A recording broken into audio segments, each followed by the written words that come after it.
Pessoal, vamos lá então. Comecei a gravar aqui. Vamos começar a nossa aula. O pessoal está chegando. Pessoal, aula de Direito Constitucional 2, né? Agora, efetivamente, começando o segundo bimestre. Eu vou enviar material para vocês, vou continuar enviando, tá? Já terminando a aula, eu já deixo o material para vocês completinho que eu estou utilizando aqui nas aulas para que vocês estudem. Então, já deixo no Drive até o início da tarde, aí você já tem acesso a esse material complementar para estudar, tá? Eu vou continuar enviando, fazendo os roteiros normalmente, e agora com esse recurso do Zoom, eu também consigo exibir uma lousa para vocês aqui a partir do PDF. Então, vamos lá? Pessoal, matéria de hoje que a gente vai dar início, nossa, que testa grande que eu tô com esse negócio na cabeça.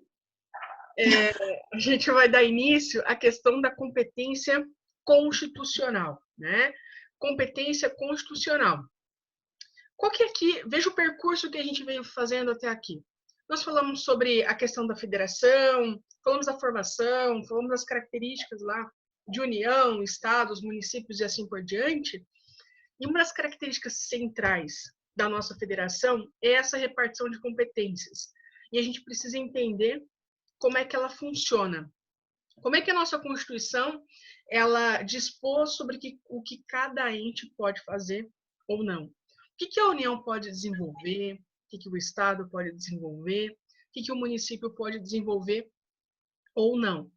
Então, vamos tentar entender como é que é essa repartição de competências. Deixa eu compartilhar aqui a minha tela para vocês. Minimizar isso aqui e jogar isso para lá. Competência, então, constitucional, pessoal. A competência constitucional ela é uma decorrência lógica, uma consequência necessária da federação. Lembre-se que a federação ela tem como mote principal o quê? Que haja uma cooperação entre os entes federativos, mas, ao mesmo tempo, essa cooperação significa que não é que simplesmente você pode fazer tudo. Você pode fazer aquilo que a Constituição te autoriza. Características da nossa federação também é essa Constituição rígida e uma Constituição que vai dizer o que você pode e o que você não pode fazer. Então, a competência constitucional é uma consequência da nossa federação. A gente precisa organizar esse território muito grande, a gente precisa dizer quais são suas autorizações ou não. Então, vamos fazer algumas anotações aqui. Deixa eu só puxar aqui para cima. Aqui. Então, consequência da federação, e vai levar em consideração quem, pessoal? Lembra que a gente terminou de ver isso aqui no primeiro bimestre? Os entes federativos. A gente vai entender o que a União pode realizar, o Estado, o Distrito Federal e o município, tá? E o município. Olha só, embora a Constituição ela tenha se preocupado com essa repartição de competências, né, dizendo, olha, cada um no seu quadrado, o federalismo moderno brasileiro, ele tem uma ideia muito interessante que permeia ele, que é o federalismo cooperativo. O que significa isso, professora? Significa que, embora conste o que cada um pode realizar, a Constituição ela convoca uma cooperação entre os entes federativos. O que isso significa? Significa que algumas matérias elas não interessam só a União, não interessa só o Estado, só o município ou só o Distrito Federal. Elas são interesse de todos. E se trata de interesse de todos, é óbvio que vai demandar o quê? Uma cooperação entre os entes, para que eles trabalhem de uma forma harmônica e que efetivamente atendam, né, ao interesse nacional e assim por diante, ok? O interesse nacional e assim por diante. Vamos lá, seguinte, fechar aqui. Quais são, olha só, um princípio interessante para quem está fazendo a anotação, como que o nosso legislador ele pensou na hora de fazer a divisão das competências? Tem um princípio importantíssimo que orientou esse legislador. Ele pensou na chamada predominância de interesses. Predominância de interesses constitucionais. Professora, como assim predominância de interesses? Pensem comigo. Se a federação ela tem como ideia a organização territorial, né, e uma repartição de competências, a predominância de interesses significa que, por exemplo, a União vai legislar sobre temas de interesse nacional. Significa que, quando se trata de um interesse de todo mundo, o ente federativo que tem maior abrangência no nosso território nacional é a União. Não poderia um município apenas ter a competência para a legislação daquele assunto. Por quê? Porque o município é um ente federativo local, pequeno, que administra uma pequena parcela do território da federação. Não poderia também o Estado disciplinar de uma maneira, por exemplo, o Estado do Paraná e o Estado de São Paulo disciplina de outra maneira, o Estado de Minas de outra maneira e assim por diante. A ideia da predominância de interesses, portanto, significa olhar para a matéria, para a situação e entender. Essa matéria interessa a quem? A todo o país? Só os estados, porque é uma questão regional, ou só os municípios? Então, na repartição de competências, o pano de fundo será essa predominância de interesses. Predominância de interesses, leia-se. Quem tem interesse direto? Por exemplo, será que nós temos a mesma semelhança em termos municipais aqui do Paraná do que o município de Manaus? Não, são situações diferentes. Mas, por exemplo, uma questão de armamento. Será que a questão de armamento só o município disciplina, o outro disciplina de outra maneira? Ou matérias, Nacional. isso, matérias referentes à questão jurídica. Vamos pensar no nosso Código Penal, pessoal. Legislação penal. Será que a gente tem legislação só de estados? O Paraná tem um Código Penal, né? O estado do Mato Grosso do Sul tem outro? Não. Nós temos o interesse nacional na uniformização dessa matéria. E se temos o interesse nacional, quem terá competência para isso? A União, tá? Óbvio, mais adiante a gente vai ver cada artigo que diz respeito a isso.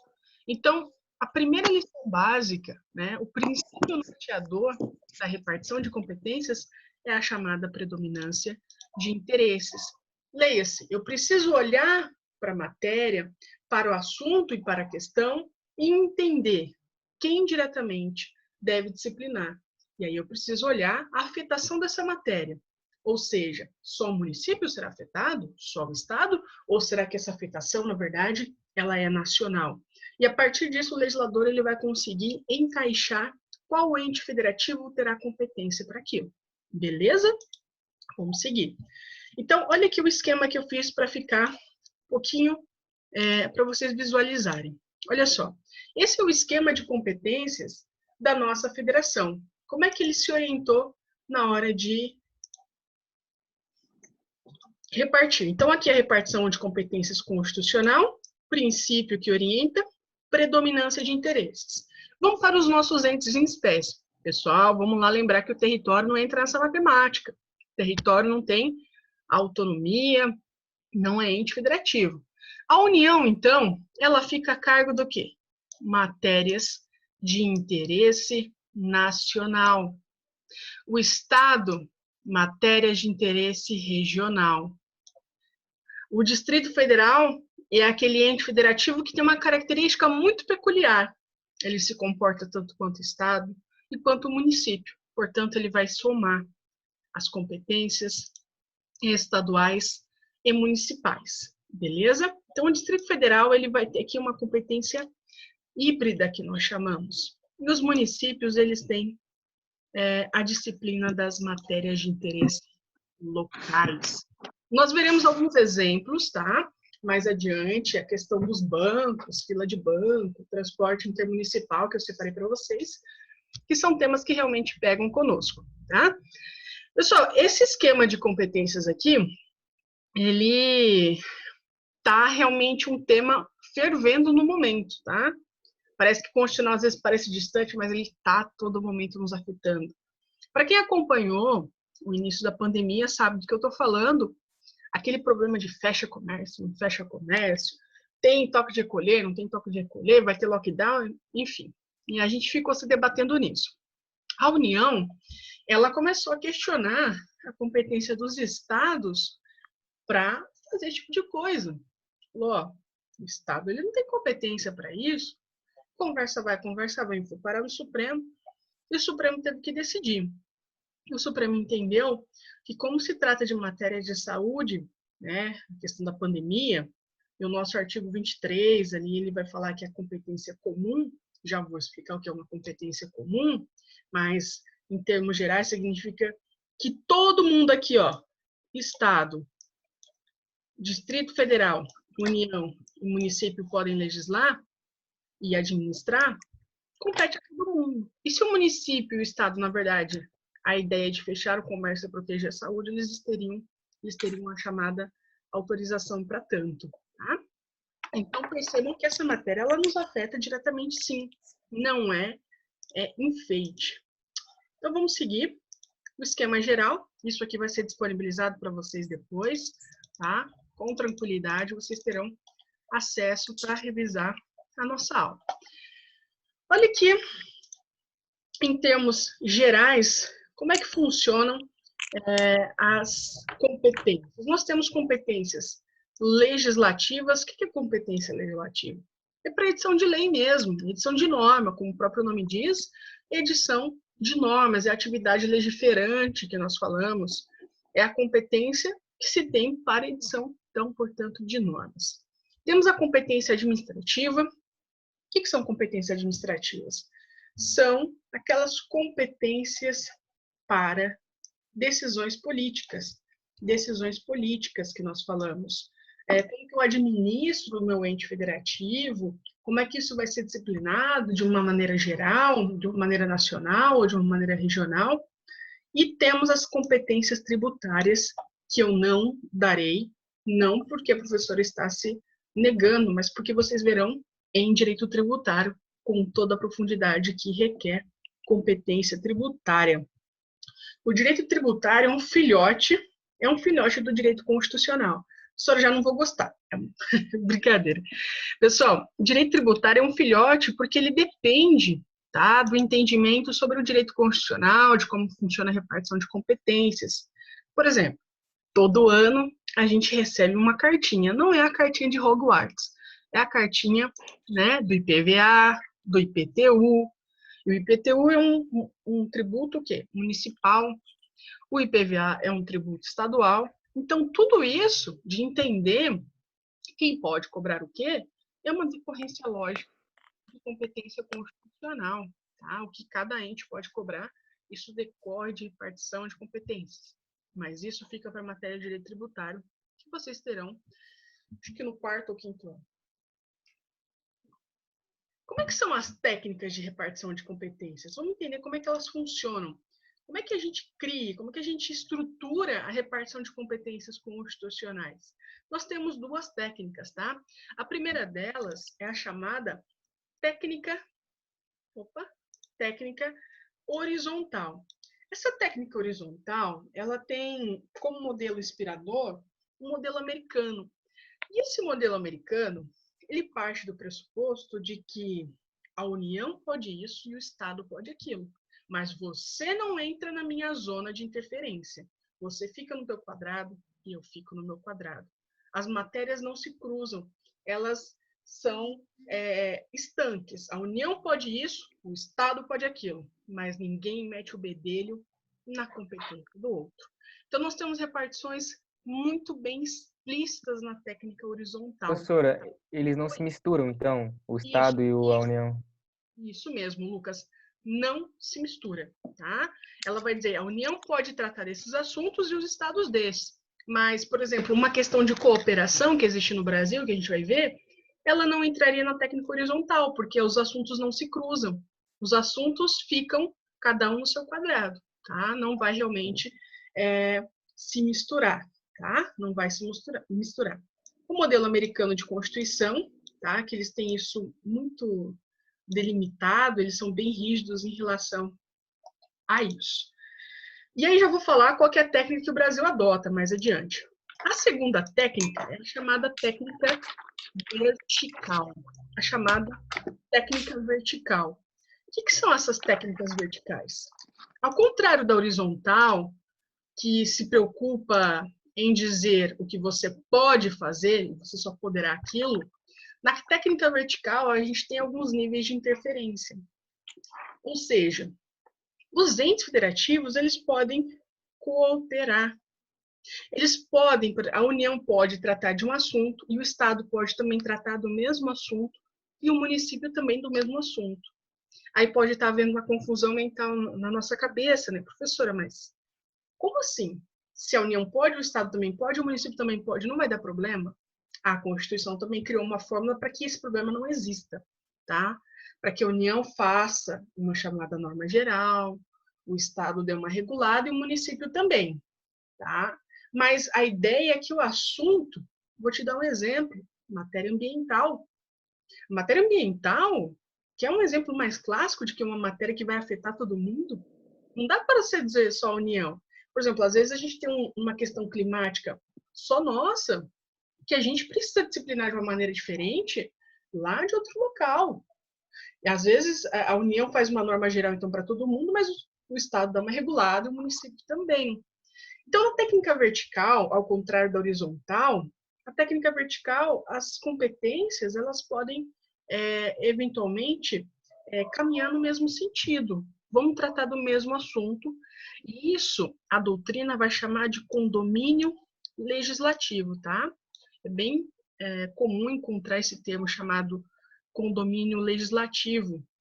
Leia-se, os entes federativos podem conviver de forma harmoniosa, tratando sobre um mesmo assunto, sem que exista qualquer problema em relação a isso.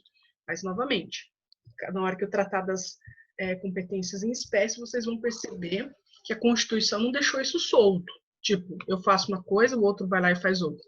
Não, tem umas regrinhas a serem seguidas também para evitar qualquer conflito, desperdício de dinheiro público, por exemplo, às vezes por uma mesma medida, e aí, né? Então, tem algumas situações que elas são totalmente reguladas. Dentro dessa técnica vertical, que são matérias que elas podem ser tratadas e elaboradas de forma conjunta, nós temos as duas espécies que a gente vai ver na sequência, eu só adiantei aqui, que é a competência comum. Competência comum vai ser aquela competência que ela é cumulativa, ou seja, elas podem se somar. A União trata, por exemplo, de matéria ambiental, o Estado também e o município também. Uma exclui a outra? Não, todos podem, todos têm autorização. Na verdade, só vem para somar mesmo. Né? Agora, a questão de saúde pública que a gente está vivendo, competência comum.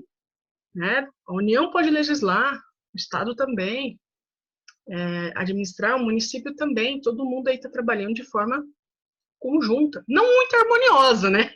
Não muito harmoniosa, que era o esperado, mas tá todo mundo aí trabalhando no mesmo sentido.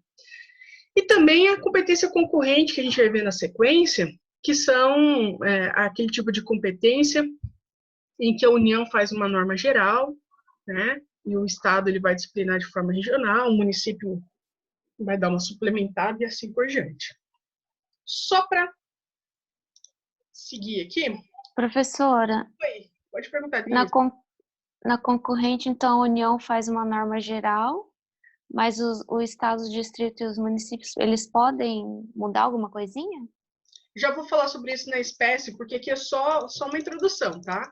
É só uma introdução, mas você já está no caminho certo. A União vai fazer a norma geral, e aí depois vai competir aos estados, tá? E os municípios suplementam. Mas é isso aí mesmo, tá? Mas já vou entrar nelas em espécie e a gente vai ver com calma isso. Olha só. Deixa eu pegar aqui minha caneta. Qual que o Brasil adotou? Qual dessas duas técnicas? Pessoal, como era esperado, né? No Brasil a gente mistura tudo, as teorias. Nós adotamos as duas. As duas? As duas. Tanto a técnica vertical, que é a técnica em que pode haver matérias de afetação de todos os entes federativos, como a técnica horizontal, de matérias que só a União fará, só o município fará, só o Estado fará. Então, nós temos as duas técnicas aí operando, tá? As duas técnicas operando. Olha o esquema que eu montei aqui para vocês, para ficar bem mais nítido, para vocês entenderem. É que agora a gente está na parte introdutória, mas na espécie vai ficar supimpa. Olha só, a união, ela fica com a chamada competência numerada expressa, tá? Isso aqui só a união poderá fazer. Município, competência numerada expressa. Só o município pode tratar das matérias do artigo 30. No primeiro caso, só a União trata de matérias do artigo 21 e 22.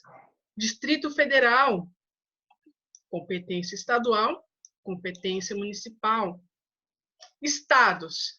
Pessoal, o Estado é um caso muito interessante na repartição de competências, que ele tem uma competência chamada remanescente. O que é isso, professora?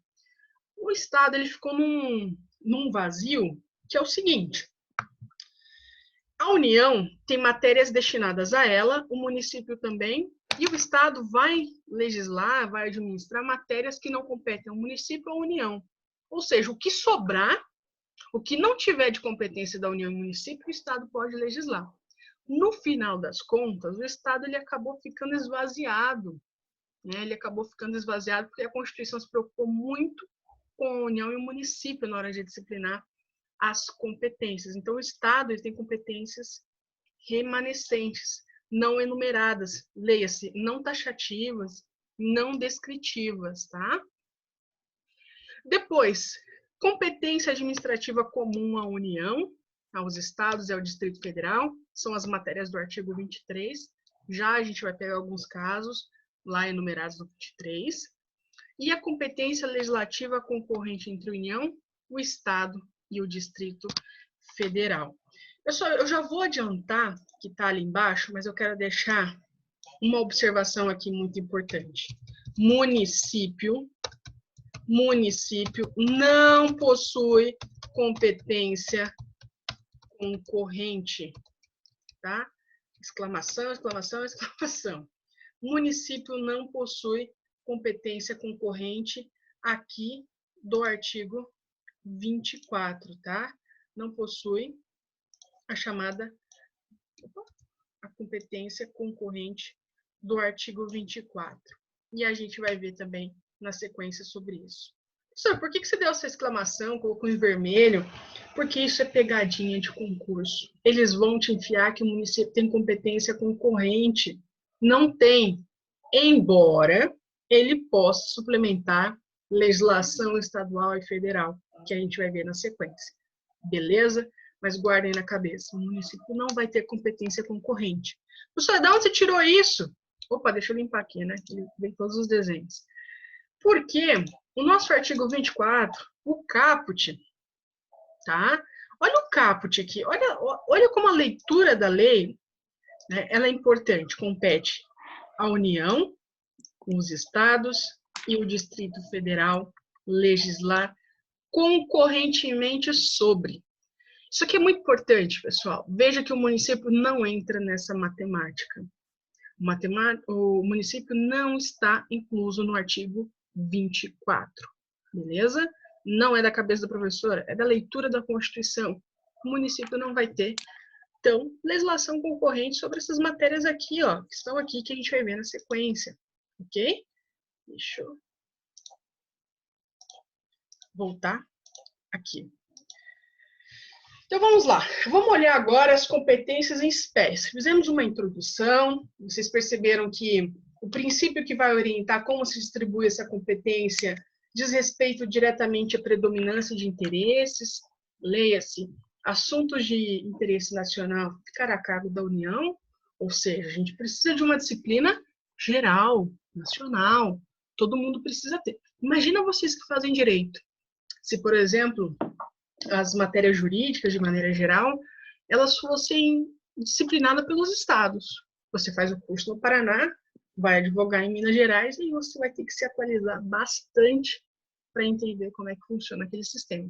Graças a Deus, no nosso caso, as normas, de maneira geral, são de competência federal, né? Então, portanto, a gente tem uma uniformidade em todo o território nacional. Vamos agora. Professora, está muito rápida. Muito rápida? Tá. Tá faltando alguma coisa aí que ficou para trás, Denise? Pode. Não. Professora, Hum, Elisângela, oi, Elisa. você vai mandar esse material para nós? Vou mandar sim. Assim, até no início, até à tarde eu coloco já no Drive. Tudo que eu utilizar nas aulas eu compartilho com vocês, tá? Professora, Eu só volta talvez... só um pouquinho. Só um pouquinho que eu tava copiando um restinho ali. Opa, tá. Só Aí, não vou obrigada. colocar com tanta antecedência agora, Elisângela, porque como a gente tem a lousa, eu acho que fica mais tranquilo daí de visualizar. Mas os materiais serão disponibilizados sim. Continuarei com esse sistema, tá bom? Pode ficar tranquilo. Tá, eu ia pedir um favorzinho. Pode falar. Fala, Denise. Ah, não, fala primeiro, Elisângela, que eu vou perguntar um negócio da concorrente. Não, eu só ia pedir, se fosse possível, para a professora postar umas 24 horas antes da aula, porque eu, particularmente, sou uma pessoa que eu aprendo escrevendo. Então, eu estando com esse material na mão, eu já vou anotando no próprio material, entendeu? Porque eu tenho a possibilidade de impressão. Uhum. Olha, então, eu gostaria muito se você pudesse eu disponibilizar vou para a gente tentar, ler. Elisângela, porque como teve essa mudança de formato, na verdade, a gente precisa mandar o relatório, né? O material, ele é um complemento que a gente disponibiliza. Como ele já está sendo exibido aqui, talvez eu não passe com tanta antecedência, porque eu também monto esse material. Eu tenho que montar de outras 2 disciplinas também. Mas o material vai ser enviado, eu só não garanto com as 24 horas de antecedência, tá? Mas prometo que envio, isso sim, tá? Vou tentar. Embora hoje a gente não vai concluir essa aula daqui, que está com 10 páginas no meu PDF, ele será enviado e também na próxima aula já vai ter acesso com antecedência, tá? Mas eu só não garanto as 24 horas antes. Ok? Vamos seguir então. Denise, alguma coisa que quer perguntar? Não, eu ia falar da concorrente, mas eu acho que eu já entendi. A única diferença para comum é que não entra o município, né? Mas eu vou ver também trabalhar cada uma agora realmente olhando para cada uma, tá? Então tá. É uma introdução. Vamos então para a competência da União aqui, pessoal. O que a nossa União ela pode realizar? A primeira é chamada competência material exclusiva, que está prevista no artigo 21. Eu não trouxe o artigo inteiro para cá, porque esses artigos são gigantes. Você não precisa decorar, pelo menos para a minha prova, que a União pode fazer, o que ela pode deixar de fazer. Mas eu quero que vocês entendam a sistemática por trás de cada competência. No artigo 21, nós temos algumas situações em que a União são decisões políticas. Por que são decisões políticas que só a União pode tomar? Vejam, a questão de tratados internacionais. Vamos pegar o inciso primeiro aqui. Vamos pegar o inciso primeiro, que fala manter relações com estados estrangeiros e participar de organizações internacionais. Quando há uma tratativa de algum acordo internacionais, sessões da ONU e assim por diante, é interessante que isso seja uniformizado para o nosso país inteiro. Imagine se a gente enviasse um município para celebrar algum tratado ou representar o Brasil. Não faz muito sentido, porque o município ele tem o quê? Uma interferência de poder político com uma certa, digamos, uma parcela menor territorial. Agora, a União não. A União ela vai realmente se preocupar com todo o território nacional. Olha o segundo caso. Olha como a predominância do interesse... Nossa, só tem mais 10 minutos nesse primeiro momento. Olha como a predominância do interesse, ela faz sentido aqui. Segundo caso, declarar a guerra e celebrar a paz. Declarar a guerra e celebrar a paz. Pessoal, vamos pensar, vamos dar um exemplo hipotético, que Paranavaí declarasse guerra à Argentina. Como assim? Não faz muito sentido isso. Porque Paranavaí é um município que tem uma parcela territorial pequena e que quando ele administra, quando ele pensa na sua estruturação de poder, é uma questão local, para os cidadãos de Paranavaí, para aquela população.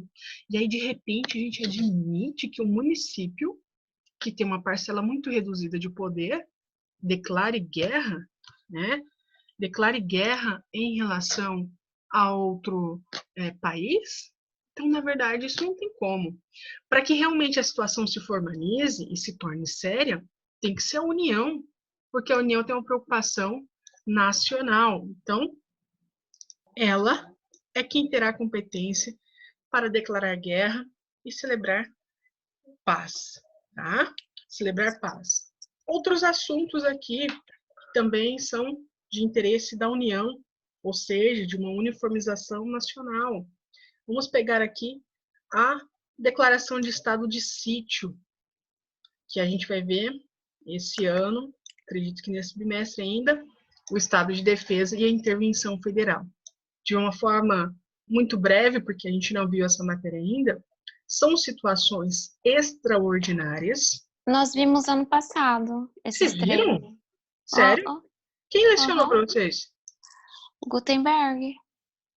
Bom, consta da ementa desse ano também, eu vou ter que dar pelo menos uma pincelada. Então, vocês viram os três. Então, eu vou Ele passar falou um meio pouquinho. por cima, ele falou meio por cima no passado, ele não afundou tanto, não aprofundou. Ah, tá. Eu preciso saber daí, vocês me digam, porque daí eu preciso entender o que vocês viram, porque talvez eu passe de uma forma mais breve mesmo. Mas essa matéria seria minha do segundo ano. Mas, de qualquer forma, eu vejo com ele também, não tem problema não. Se não me engano, ele não aprofundou. Tá, obrigada, Lucas.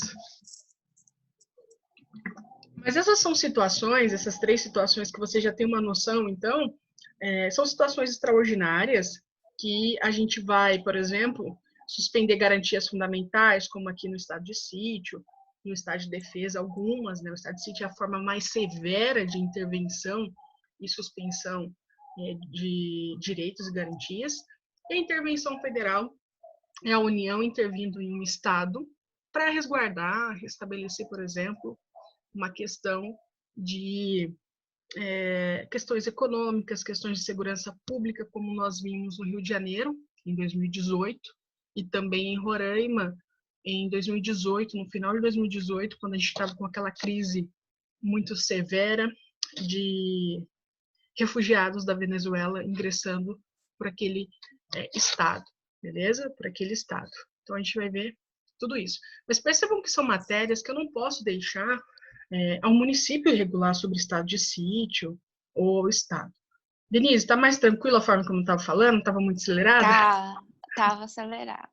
Ah, A obrigada. Letícia também começa no 220, assim, vai ficar... É que a gente vem, o professor ele vem com aquele espírito, preciso vencer a matéria, e às vezes a gente, né, acaba se empolgando, mas sempre que eu for, assim, dessa acelerada, você me dá, professora, né, segura aí. Olha só, outro tema aqui de interesse também nacional, emissão de moeda. O que é emissão de moeda? Nós temos uma moeda única no nosso território, que é o real. Imagina cada estado ou cada município ter sua moeda. Tem condições, né? É um tema de interesse nacional. Então, por óbvio, a predominância é um interesse nacional. Olha o princípio da predominância do interesse aqui, interesse nacional, ok? Pessoal, tem muitos outros casos no artigo 21, né, que a gente está vendo, só não dá para ver um a um, né, porque senão a gente para neles.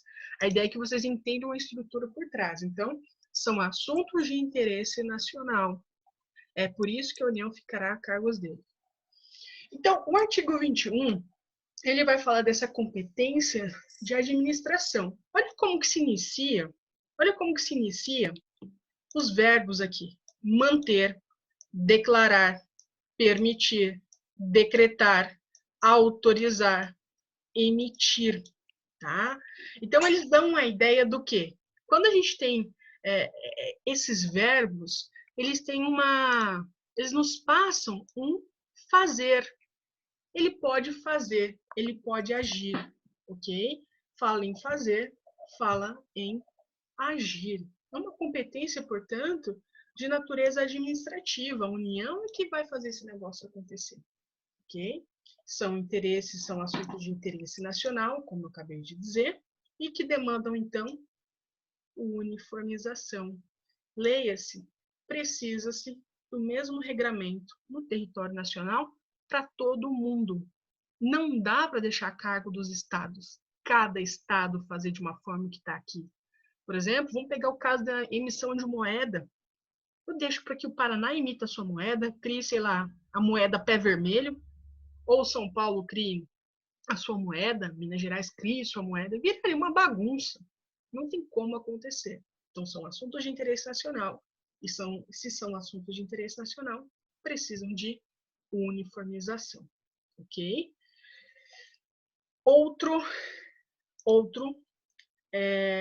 Outra diretriz também que norteia são assuntos de soberania.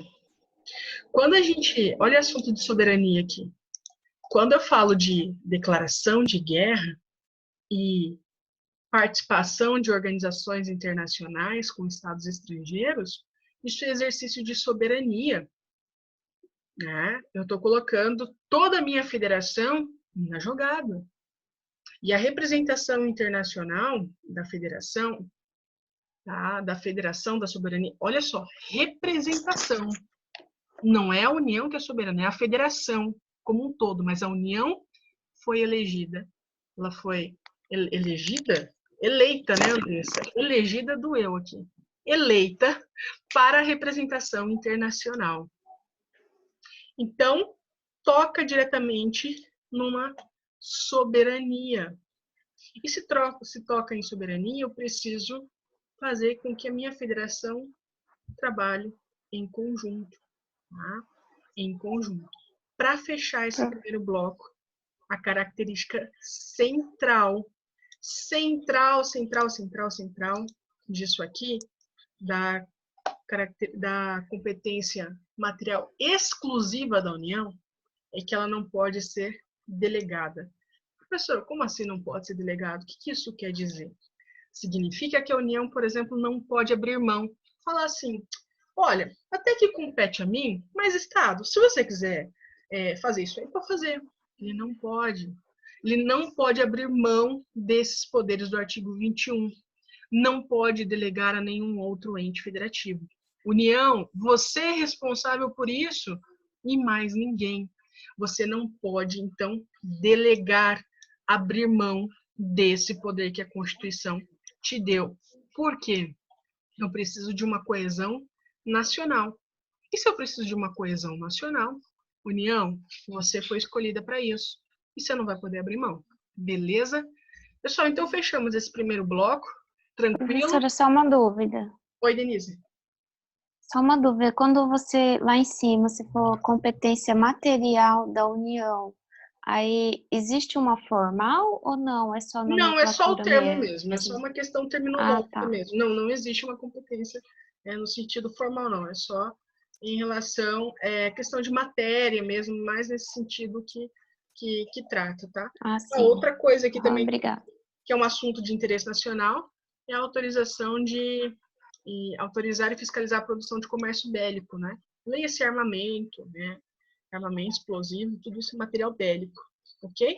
Então, terminamos o primeiro bloco. Na sequência, a gente vai para a competência legislativa privativa da União. Beleza? Acho que já vai acabar a aula, né? Acho que ele vai me derrubar aqui. Então, vou terminar e já volto, tá? Tá.